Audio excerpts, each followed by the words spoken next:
की शुरुआत दो लड़कियों को दिखाने से होती है जो एक कमरे में बैठकर नशे वाली पैकेट्स गिन रही थी और ये हिसाब किताब कर रही होती है कि इनके कितने पैसे बनेंगे, क्योंकि वो दोनों एक कॉफी वाले ड्रग माफिया के लिए काम करती है। उनमें से एक का नाम टिल्डा था। उन दोनों की दोस्ती काफी गहरी थी। अपना काम करने के बाद ये लेट गई थी आराम करने के लिए। वे तस्वीरें बनाने लगती है पर तभी इनके दरवाजे पर दस्तक होती है क्योंकि पुलिस आ गई थी, जिस वजह से दोनों काफी घबरा गई थी। बचने के लिए खिड़की से बाहर आती है और फिर यहाँ से भाग जाती है। अगली सुबह शहर छोड़ने के लिए वो ट्रेन में बैठ जाती है ताकि पुलिस उन्हें ढूंढकर गिरफ्तार न कर ले, क्योंकि नशा बेचने की वजह से उनका नाम क्रिमिनल्स इन्हें मुजरिमों की लिस्ट में टॉप पर सबसे ऊपर आ गया था। ट्रेन में ही टिंडा की दोस्त वॉशरूम में जाती है और अपने बॉस को कॉल करके बताती है कि कल रात जब हम काम कर रही थी तो हम पर पुलिस का हमला हो गया, हमें भागना पड़ा और सारा माल वही रह गया जो तकरीबन $80,000 के आसपास का था। वो बात कर ही रही थी कि तभी बाहर से कोई दरवाजा जोर जोर से पीटने लगता है। दरवाजा खोलने पर वहाँ ट्रेन कंडक्टर था जो उससे टिकट मांगता है, पर क्योंकि जल्दी जल्दी उन्होंने ट्रेन पकड़ी थी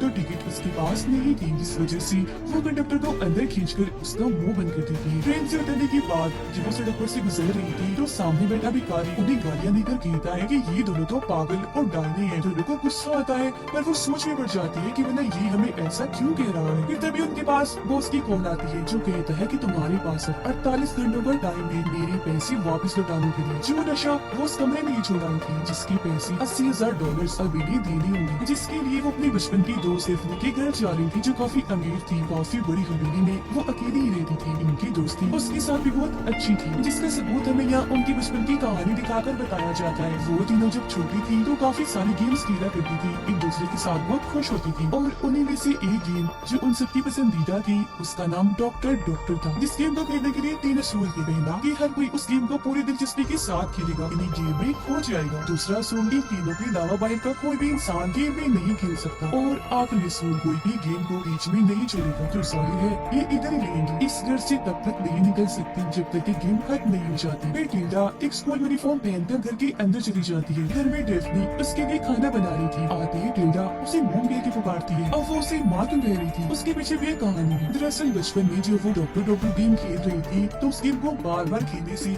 टिल्डा बोर हो गई थी। कोई और गेम खेलने का कहती है, लेकिन क्योंकि गेम को बीच में ही नहीं छोड़ सकती थी तो मजबूरन उन्हें ही खेलनी ही पड़ती है। असल में डॉक्टर गेम कुछ यूँ थी कि उनमें से एक डॉक्टर बनेगी जबकि बाकी की दोनों माँ और बेटी। डेफनी बनती है माँ जबकि टिल्डा की दूसरी दोस्त डॉक्टर बनती है। लेकिन अब टिल्डा को अपना बेटी वाला रोल पसंद नहीं आता क्योंकि वो डेफनी को अपनी माँ बनाना पसंद नहीं कर रही थी। जिस दौरान इनकी बहस हो जाती है जो हाथापाई में बदल गई। वो ये गेम पेड़ के ऊपर बनी एक छोटे से घर में बैठ कर खेल रही थी तो हाथापाई की वजह से डेफनी नीचे गिर जाती है और फौरन बेहोश हो गई। हॉस्पिटल ले जाने पर डॉक्टर बताते हैं कि इसके दिमाग में गहरी चोट आई है, जिस वजह से हो सकता है कि इसका दिमाग ठीक से काम न करे, मतलब जहनी तवाज़ुन खराब भी हो सकता है। जिसके बाद कहानी वापस मौजूदा वक्त में आती है और गेम के मुताबिक ही टिल्डा डेफनी को मॉम कह रही थी। यहाँ हमें पता चलता है कि दिमाग में चोट लगने की वजह से डेफनी का जहनी तवाज़ुन सच में काफी खराब हो गया है क्योंकि अब वो इस बचपन की गेम को सच मानने लगी थी। यही वजह है कि वो टिल्डा को अपनी बेटी मानती है, उसके लिए खाना बनाती है। अब हालांकि वो काफी अरसे के बाद मिली थी पर डेफनी को लगता है कि वो अभी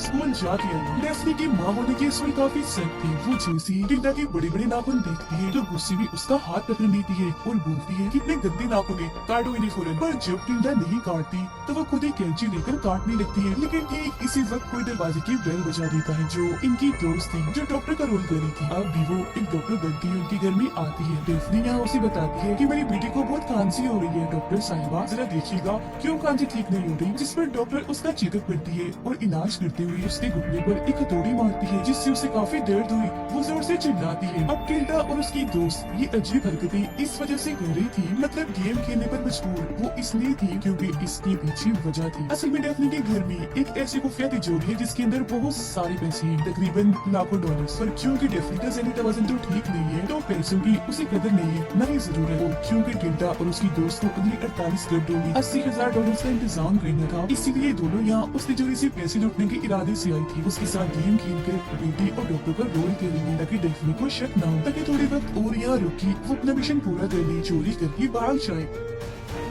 अब डेफनी डॉक्टर के लिए भी खाना बनाती है। साथ ही खाने के टेबल पर वो टिल्डा को बांध देती है ताकि बाकी बच्चों की तरह वो खाना छोड़ के ना भाग जाए। और अब इनके पास 41 घंटे बची थी। डेफनी डॉक्टर को कहती है कि आप काफी थक गई होंगी, चलिए आप जाके आराम कर लें, आपको आपका कमरा दिखाती हूँ। फिर आधी रात को टिल्डा की दोस्त यानी डॉक्टर आराम कर रही थी तो तभी एक आवाज से उसकी आंख खुल जाती है क्योंकि कोई उसके दरवाजे की कुंडी घुमाता है। मुझे लगता है ये टिल्डा होगी, इसलिए वो उठ के बाहर आती है। जहाँ टिल्डा ने डेफनी की जो उसे कहती है, डॉक्टर मुझे अकेली नींद नहीं आ रही, डर लग रहा है, आपके साथ मुझे बेहोश लगेगा, मैं यही सोना चाहती हूँ। और वो उसे चाकू दिखाकर यही रुक जाती है। फिर अगली सुबह टिल्डा खतों वाले बॉक्स के पास अपना मोबाइल चेक कर रही होती है जहाँ तभी उसकी दोस्त आती है। गुस्से में टिल्डा उसे कहती है कि जल्दी करो, निकलो यहाँ से, मैं इस पागल डेफनी के साथ रह के परेशान हो गई हूँ, मुझे नहीं लगता कि अब यहाँ कोई पैसे में मिलेंगे। डेफनी ने सारे पैसों को बैंक में रखवा दिया होगा। उसकी दोस्त बोलती है, मुझे नहीं लगता, हमें थोड़ी और कोशिश करनी चाहिए कि चोरी तोड़ने के लिए हो सकता है पैसे हमें मिल ही जाए। और अब उनके पास से 28 घंटे बचे थे। टिल्डा की दोस्त अंदर जाती तिजोरी ढूंढने लगती है, जिस बीच एक अलमारी से बाहर आकर डेफनी उस पर हमला कर देती है और फिर हाथ पर भी काट लेती है, जिससे वो काफी डर गई थी। फौरन वहाँ से भागकर गाड़ी की चाबी लेती है और घर से बाहर आ जाती है। बाहर टिल्डा थी जिससे वो कहती है कि डेफनी ने पागलपन की हद ही पार कर दी है, चलो यहाँ से। इससे पहले वो यहाँ से जाते यहाँ डंडा लेकर डेफनी आ जाती है, दोनों के सिरों पर जोर जोर से मारकर बेहोश कर देती है। अब हम एक डिटेक्टिव पुलिस ऑफिसर को देखते हैं जो तैयार होकर घर से निकलता है, गाड़ी में बैठकर अपने काम पर निकल जाता है। उसे टिल्डा और उसके दोस्त की नशे वाली केस पर छानबीन करने का काम मिलता है। उधर डेफनी ने टिल्डा और उसके दोस्त को बांध लिया था, रस्सियों के जरिए नहीं बल्कि ब्लेड्स यानी बालों वाली चोटियों से। हाथ भी, मुंह भी, जिस्म भी सब उन्हें से बांधा हुआ था। डेफनी पूरी तरह पागल होकर उन दोनों से बात कर रही थी। फिर इसी वक्त दरवाजे पर कोई आता है। डेफनी जाके चेक करती है तो वहाँ डिटेक्टिव था। वो उसे बताता है कि आपके पड़ोसियों ने शिकायत की है कि आधी रात को आपके घर से इस लड़की के चिल्लाने की आवाज आती है। इस पर डेफनी कहती है, मैं इस पूरे घर में अकेली रहती हूँ, शायद एक दो बार डर की वजह से मार दी होगी चीख मैंने। वो फिर अंदर आता है छानबीन करने के लिए, घर का सामान चेक करने लगता है, जहाँ उसे इन तीनों की बचपन की तस्वीर मिलती है। जो देखकर डिटेक्टिव उससे पूछता है कि मैं इन दोनों लड़कियों को जानता हूँ, क्या तुम बता सकती हो कि इस वक्त ये दोनों कहाँ होंगी? डेफनी जवाब देती है, जी नहीं, मुझे इन दोनों के बारे में कुछ नहीं पता। अब डिटेक्टिव इन तीनों को इसलिए जानता था क्योंकि बचपन में जब डेफनी गिरी थी तो उस हादसे में डिटेक्टिव ने पूछताछ की थी। वो उनकी गहरी दोस्ती के बारे में भी जानता था, इसीलिए वो दोबारा पूछता है कि ठीक से याद करके बताएं वो कहाँ मिल सकती है, क्योंकि उसे शक था कि हो ना हो वो दोनों लड़कियाँ इसी घर में ही है। इस बात से डेफनी को गुस्सा आ गया था और वो अपने मुंह से ये निकाल देती है कि वो दोनों गायब है, जिससे डिटेक्टिव का शक यकीन में बदल जाता है कि वो इधर ही है। ठीक इसी वक्त अचानक ऊपर से आवाज आती है तो वो चेक करने ऊपर चलने लगता है, लेकिन डेफनी उसे रोक देती है, कहती है कि आप मेरे घर की तलाशी नहीं ले सकते इसे, पहले अपना लाइसेंस दिखाएं। लेकिन फिलहाल क्योंकि उसके पास लाइसेंस नहीं था तो वहाँ से जाने लगता है, पर जाते जाते वो कहते हैं कि अगर वो दोनों लड़कियाँ इस घर में है तो मैं लाइसेंस के साथ वापस जरूर आऊंगा, क्योंकि वो सच में गायब है और उनका नाम क्रिमिनल्स वाली लिस्ट में टॉप पर है। ये सुनकर डेफनी ऊपर जाती है और घर के सभी दरवाजों को मजबूती से बंद करने लगती है ताकि दोनों को पुलिस से बचा सके। अब उन दोनों ने खुद को आजाद कर लिया था, इसलिए एक बार फिर तिजोरी ढूंढने लगती है, जिसके बाद डेफनी टेबल पर खाना लगाती है। वो टिल्डा की दोस्त को कहती है, मैं जानती हूँ तुम किस मकसद के लिए यहाँ आई हो, जो काम तुम करना चाहती हो उसके लिए कुछ पहेलियाँ, कुछ छुपे हुए कोड्स हैं जिन्हें जहन में रखती है। तुम्हें इस हवेली में आगे बढ़ना होगा। एक जगह ऐसी है जहाँ मेरी डॉल्स पड़ी है। फिर आगे बढ़ती एक शीशा तुम्हें दिखेगा जो तुमसे कुछ बोल रहा होगा, क्योंकि उसके ऊपर कुछ लिखा हुआ होगा, और जब तुम उस कीमती चीज नंबरों को तोड़ोगी तो कब्र फौरन खुल जाएगी और तुम्हारा मकसद पूरा हो जाएगा, तुम वो हासिल कर लोगी। अब टिल्डा की दोस्त को कुछ समझ नहीं आती कि वो क्या क्या बोले जा रही है। तब टिल्डा अपनी दोस्त को साइड में ले जाके बोलती है कि ये एक पहेली है जिससे इशारों में वो समझा रही है जो तिजोरी तक पहुँचने का रास्ता है। नंबर्स वो तिजोरी के कोर्स को कह रही है और कब्र तिजोरी को। तो अब जल्दी से तिजोरी ढूंढने में लग जाओ। अब वो पहली अपनी डॉल्स वाली बात को जेब में रखी आगे बढ़ती है। डॉल्स की मूर्ति के नीचे उसे एक कोड मिलता है जिसका इशारा हॉल में जाने की तरफ था। वो भागकर अब जैसे हॉल में आती है तो उसी बार शीशे पर एक और कोड मिलता है। शीशे को जैसे ही हटाती है तो एक पेंटिंग के पीछे उसी तिजोरी में ले जाती है, जिसके बाद वो उन सभी कोड्स को नंबर में बदलकर तिजोरी पर लगाती है, जिससे आखिरकार वो खुल ही जाती है, जिसके अंदर सच में बहुत ज्यादा पैसे थे। सभी पैसों को बैग में भर के वो टिल्डा के पास आती है और कहती है कि मुझे पैसे मिल गए हैं, हम आज रात यहाँ से निकल जाएंगे।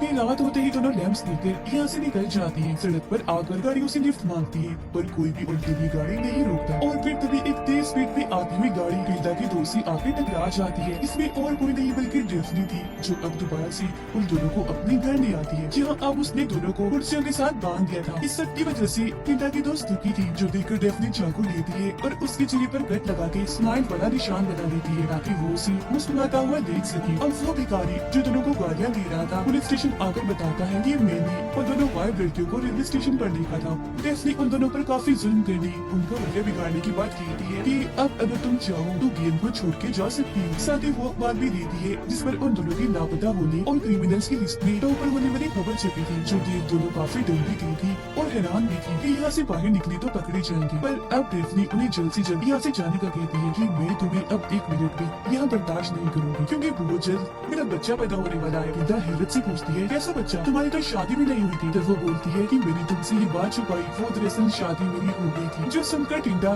जोर जोर से हंसने लगती है कि भला इस पागल से किसने शादी कर ली। और उसकी दोस्त के दिमाग में ख्याल आता है। वो फौरन उठ खड़ी हुई क्योंकि वो डेफनी के पागलपन को अपने फायदे के लिए इस्तेमाल करने का सोचती है। बोलती है सुनो मेरी बात डेफनी, अगर तुम्हारा बच्चा होने वाला है तो तुम्हें फौरन अभी की भी सर्जरी की जरूरत है, जिसके लिए वो भी मान जाती है और ये दोनों भी उसी ने टाल देती है सर्जरी के बहाने जान से मारने के लिए। उन्होंने ऑपरेशन वाले सारे औजार भी ले लिए थे, साथ ही सर्जन वाले कपड़े भी पहन लिए थे और अब जेल से वो औजार से उस पर वार करने वाली थी कि तभी यह डिटेक्टिव आ जाता है। जब भी गन पॉइंट करके नीचे हटाता है और नीचे बैठने का कहता है। वो जब दोनों के पास जाता है तो डेफनी उठ खड़ी होती है और डिटेक्टिव की पेट में चाकू घुसा देती है। जख्मी होकर वो जैसे ही नीचे गिरता है, ये तीनों टांगों से मार मार कर उसका बुरा हाल कर देती है। फिर उसकी लाश को एक कवर में पैक करके बाहर जमीन खोद कर वहाँ गाड़ देती है। सबूत मिटाने के लिए उसकी गाड़ी को तालाब में फेंक देती है, जिसके बाद वो तीनों एक ही जैसे कपड़े पहन के खाने की टेबल पर बैठ जाती है। काफी खुश लग रही थी और मजे से अपना खाना एंजॉय करने लगती है। अगली सुबह जब किसी काम से टिल्डा की दोस्त बाहर आती है तो उसे वहाँ डिटेक्टिव दिखता है, जिसकी हालत काफी खराब थी। खून में लग था, ट्रॉमा लग रहा था। टिल्डा की दोस्त में ठंडा कर देता है, पर वो काफी घबरा जाती है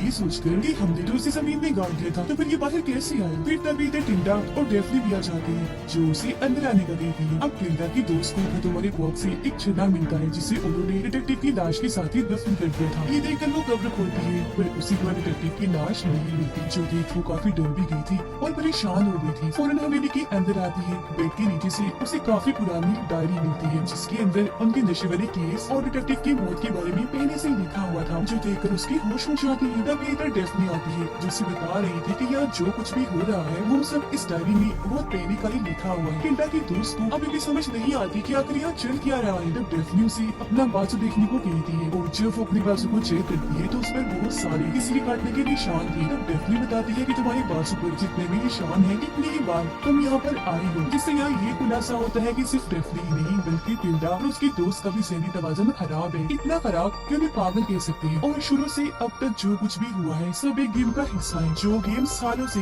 इस हवेली में चलती आ रही है। तिजोरी ढूंढते हुए डेफनी ने टिल्डा की दोस्त की हाथ पर जो काटा था वो उसका पहला राउंड था और इसी तरह फिर बार बार गेम उसी राउंड की तरह ही चलती रही। जब भी तो उसके हाथ पर इतने सारे काटने के निशान थे और टिल्डा की दोस्त को कब्र खोदने पर डिटेक्टिव की लाश इसीलिए नहीं मिली क्योंकि हकीकत में वो डिटेक्टिव था ही नहीं। वो तो बस तीनों लड़कियों के दिमाग में बनाया गया उनकी गेम का एक कैरेक्टर है। उसकी तरह ही ना कोई डिटेक्टिव की गाड़ी थी, ना ट्रेन थी, ना भिखारी हवेली तिजोरी, कुछ भी नहीं था, बल्कि वो बस उनके खिलौने वाले रोल्स थे, जो सारी की सारी इन पागल लड़कियों ने खुद ही बनाई थी। खिलौनों की पूरी दुनिया बनाई गई थी, जिन्हें हकीकत इन्होंने अपने दिमाग में ही सोच लिया था। असल में ये तीनों लड़कियाँ टुकड़े की बनाई हुई एक टेंट में बैठी है। सब कुछ टेंट में उन्होंने इसलिए सोच लिया कि उनके मुताबिक बाहर की दुनिया बेकार है। और अब हमें दोबारा से एक बड़ी औरत दिखाई जाती है जो कि डेफनी थी और बाहर से टिल्डा बेली की तरह स्कूल से वापस आती है, पर अब वो दोनों काफी बूढ़ी हो चुकी है, जिसका मतलब था कि अब इस पागल गेम को चलती चलती उनकी पूरी